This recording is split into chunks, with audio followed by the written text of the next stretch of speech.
Today's topic is data types in Python, which we will be looking at today. So let's get started.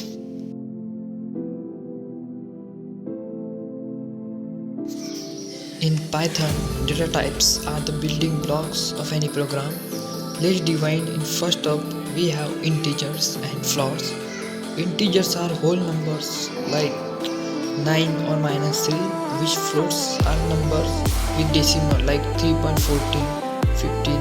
And in next, we have strings, which are sequences of characters enclosing quotes.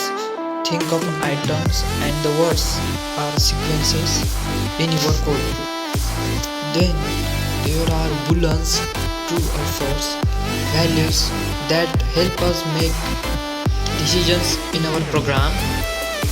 List coming next allowing us to store multiple items in a single variable like shopping items. Dictionaries are another powerful type where we can store key value pairs, making data retrieval super efficient. So don't forget about tuples, which are like lists but immutable, meaning they can't be changed after creation. Binary sets help us manage unique items, automatic removing duplicate items.